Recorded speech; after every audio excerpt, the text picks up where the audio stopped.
Hello everyone, welcome to my YouTube channel. आज मैले सित्रा माछाको अचारको रेसिपी लिएर आएकी छु। हामीले यसरी बनाएको अचार एकदमै मिठो हुन्छ। अचार बनाउनको लागि मैले सुरुमा सित्रा माछा लिएकी छु। त्यसपछि 2वटा टमाटर र टिमुर र खुर्सानीको छोप हो यो। हजुरले यसको साथै टिमुर र सुकेको खुर्सानी राख्न सक्नुहुन्छ छैन भने। र 3 पिस लसुन लिएकी छु, टिमुर अनि नुन लिएकी छु स्वाद अनुसार। सुरुमा हामीले हिट अन गरेर यसमा माछालाई फ्राई गर्छौं। आधी चम्चा तेल राखेर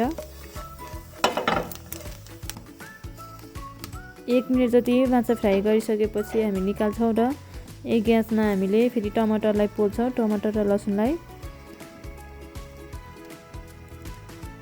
लसुनलाई पोलेर बनाएको माछाको एकदमै मिठो हुन्छ। हजुरहरुसँग टिमुरको छोप छैन भने चाहिँ हजुरले टिमुर राख्नु होला। र अनि सुकेको खुर्सानीलाई पनि अघि हामीले माछा फ्राई गरेकै ठाउँमा फ्राई गरेर निकालेर पिस्नु होला। टिमुरलाई र सुकेको खुर्सानीलाई। हाम्रो टमाटर र लसुन पनि पोलेर पाकिसकेको छ। अब हामी यसलाई पिस्छौं। हामी अब लसुनलाई र टमाटरलाई पिस्छौं सिलौटोमा राखेर।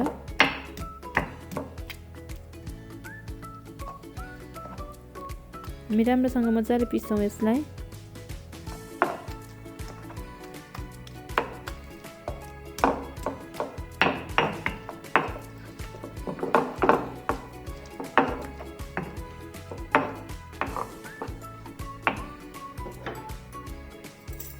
यसरी पिसिसकेपछि अब हामी यसमा अघिको टिमुर र खुर्सानीको छोप राख्छौं।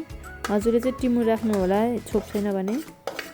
त्यसपछि स्वाद अनुसार नुन राख्छु मैले आधी चम्चा र यसलाई हामी एकछिन मिक्स गर्छौं।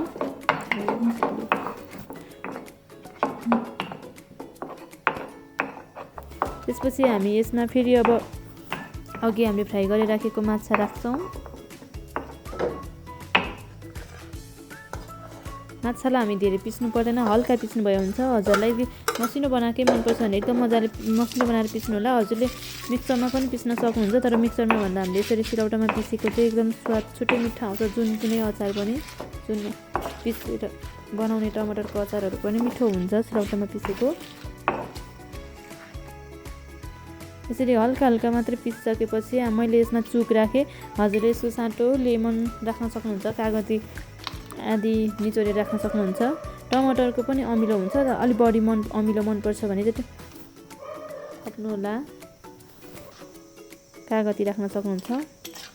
र हाम्रो अचार रेडी भइसकेको छ। एकदमै छिटो, सजिलो पनि छ, छिटो पनि हुन्छ र एकदमै मिठो हुन्छ यो।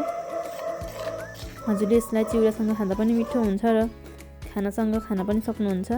र हाम्रो खानाको लागि रेडी भइसकेको छ अचार। हजुरले पनि घरमा यसरी नै बनाएर खानु होला, एकदमै मिठो हुन्छ।